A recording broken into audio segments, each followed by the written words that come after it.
Afternoon, class. I hope you're all well. I must say, one of my absolute favorite parts of tenure is that no matter what time my lectures are, they're always at 5 o'clock. Anyway, just some general housekeeping. I will be recording this lecture for your convenience, and that's about it. Today we'll be talking about Mount Erebus and Antarctic geology as a whole, as it is an incredibly fascinating continent, and due to the large ice cover, the geology is, in my opinion, underrepresented and understudied. So, let's jump right into it. And we'll start off with a basic map of Antarctica. Now, many of you probably don't often look at maps of Antarctica because, I mean, why would you?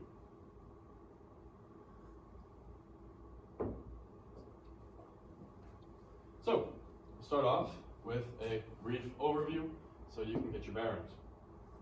We can see here we have our unicorn horn, the nose, the head, and that's our beautiful map of Antarctica. Now, Antarctica itself is broken up into two main parts. We have eastern and western Antarctica. Now, they are broken up based on their geology. East Antarctica is cratonic. It is a lovely shield, very similar to the Canadian shield north of Kingston, heavily metamorphosed, and for the most part sits completely under the ice. To the west, shockingly, we have western Antarctica. West Antarctica is primarily andesitic and rhyolitic in composition. It is younger volcanic rocks. It is very, very similar to the Andes, to all of those of you who had the pleasure and opportunity to go there. Now, as you can also notice by this map, there is a lot of white. Antarctica is almost completely snow-covered. Geology is incredibly difficult as we have very, very little outcropping. So the main outcropping we have is right here in the Trans-Antarctic Mountains. Now, the Trans-Antarctic Mountains are the primary geological feature on the continent. They were created by the WARS, the Western Antarctic Rift System. WARS is an active rifting system very similar to EARS, the East African Rift System. It is primarily composed of smaller rifts that come together and create the system as a whole. Now, this system has created the Trans-Antarctic Mountains. And I should say, the Trans-Antarctic Mountains are primarily sedimentary with a metamorphic and igneous basement, which has been caused by the rift system. Now, they are about 65 million years old, and as a whole, Antarctica is about that age too, and it really hasn't moved. Antarctica is very fascinating in that regard because it has very little plate movement. It's kind of locked at the pole. Now, this will become important, and you'll see why very soon. I should go back. Down there at the bottom at the Ross Ice Shelf, which covers most of the Western Antarctic Rift System, most of the WARS exists in this zone underneath the Ross Ice Shelf. And right there, Mount Erebus on Ross Island, is some of the only outcropping we see of this rift system. So here we have Ross Island. Ross Island is composed of two topographic highs, Mount Terror and Mount Erebus. Now, interestingly enough, Mount Terror and Mount Erebus are two, I think, very funny names. Erebus is the Greek god of darkness, and Mount Terror is, well, terrifying. They are both named after the ships of one of the first expeditions. Erebus and the Terror were, I believe, one of the first, or if not the first, ships to ever come across Antarctica. But, very interesting, their fate was sealed, the two ships, in the Northern Passage. In northern Canada, they were searching for the Northern Passage for shipping, and both of the ships were trapped in the ice and lost. Anyway, on that grim note, down in the south, we have McMurdo Station, and right beside it is Scott Base. The Scott Base is the New Zealanders' base, and McMurdo is the Americans. McMurdo is the primary station. It is the largest settlement on Antarctica, and it is where most of the scientific study is conducted today. Which means Mount Erebus gets a lot of love, which is awesome because we get more information about it. Now here we have Mount Terror, which is an extinct shield volcano, and Mount Erebus. Now, Ross Island as a whole is primarily a shield volcano. It's mafic, it's primarily basaltic flow, and Mount Erebus just sticks out at the top as a little composite shell that is currently being fed. And here we have a picture of the volcano itself. You finally get to see what this is all about. Our besties, the penguins. Down here we have the shield, and then up here we have the nice, lovely caldera caused by a collapse some time ago. Now, to understand this, we're going to start from the ground up. We're going to talk about how it's fed and what it's making. We're going to talk about the geochemistry. And then after that, we're going to get into some kind of fun facts about it, depending on your definition of fun. So we'll start off with how it's fed. Mount Erebus is one of the oldest living volcanoes, and it's still active to this day. So that arises the obvious question, how is it fed and how is it able to survive so long? So let's answer it. The current hypothesis is that there has been a plume underneath it, a mantle plume, a hotspot, that has been constantly feeding Ross Island. It would have started off feeding Mount Terror, and then it would have moved to Mount Erebus. But there are some issues with this. If you all know, and I hope you do, know Hawaii quite well, you will notice or know that there is a chain of islands that make up the Hawaiian hotspot. Every hotspot is like this. As the plate gets dragged across it, we have a chain. Ross Island, however, is solitary. It doesn't have a chain. Why? That would seem to indicate that this isn't actually a hotspot. The reason, as I mentioned briefly before, is because Antarctica is fairly stationary. It doesn't move. So that answers that question. But now we have two more. The two main ones are that we see a lack of circular symmetry in Ross Island, which is very often found in hotspots. Perhaps it's covered by ice, making it difficult to see, but it's not really there. And the more interesting one is the lack of, or sorry, I should say the presence of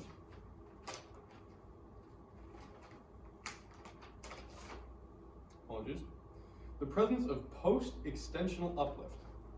Very often in hotspot systems, we will see the uplift occur first, but in this case, the uplift has occurred after the extension, which is indicative of a different kind of thing going on.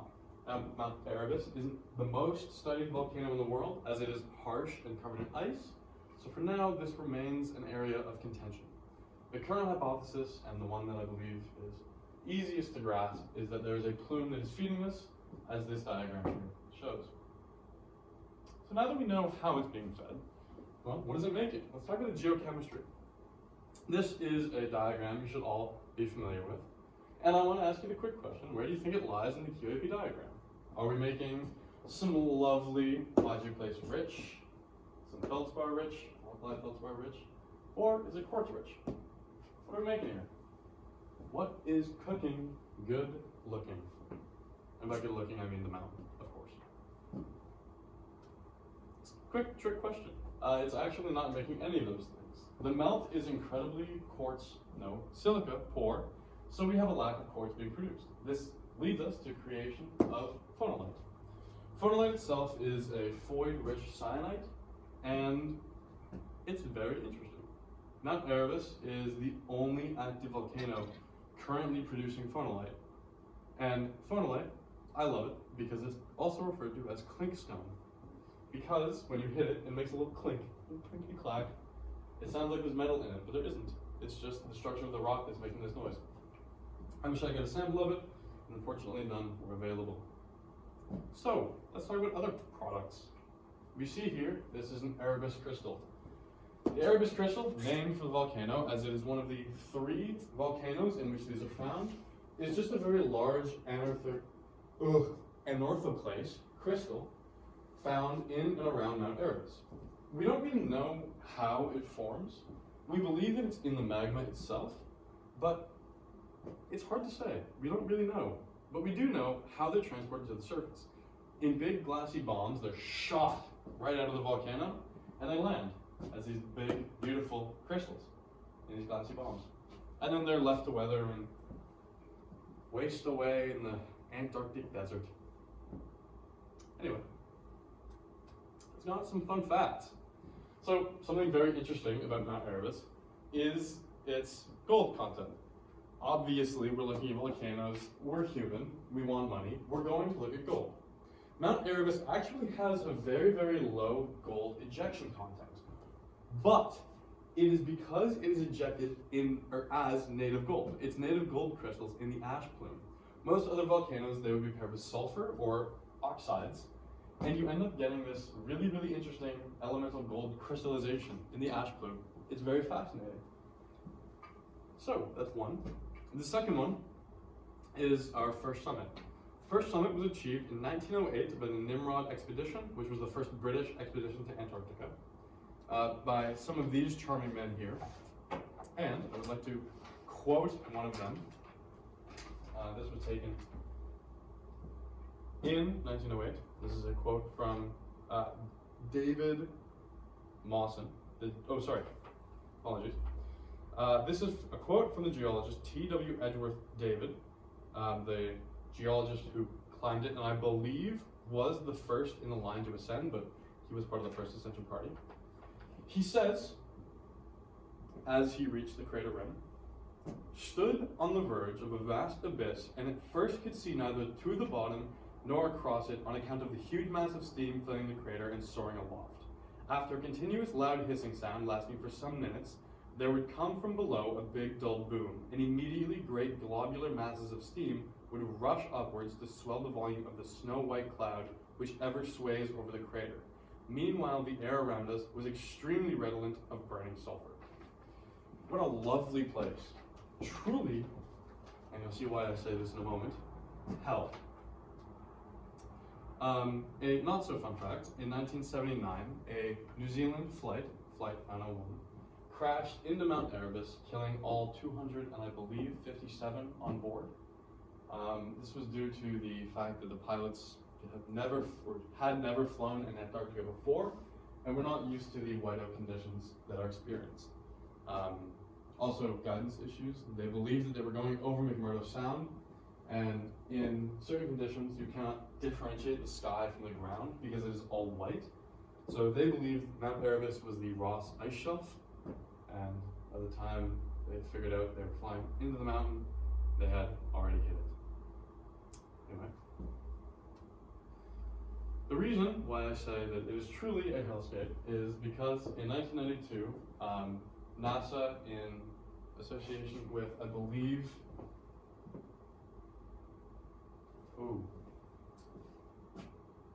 NASA in association with a university that I unfortunately do not recall, and I will edit in, created Dante 1, which was one of the first automated sample robots. They lowered him into the crater, him or her, into the crater, and the fiber optic cable, which was used to communicate with it, failed, meaning the Dante 1 was a complete failure, scientifically. But computer science, or for the robots, the mechatronics, it was a large leap. It was very successful. It showed that robots and robot sampling could have been the future. And it led way, most definitely, to things like the Curiosity and the Endeavor and the Inspiration. So yeah, we have Dante 1 to thank for that. On that note, I'd like to end with a few images of Dante 1. Ma belle, mon beau, mon corps, ma petite chauffeur. Beautiful little robot. There they are lowering her into Mount Erebus. And there she is next to a person. Anyway, that's all for today. Mount Erebus is a very unique and very fascinating volcano, and I hope you all enjoyed learning about it. If you have any questions, my office hours are posted in the syllabus, and that will be that. Take care.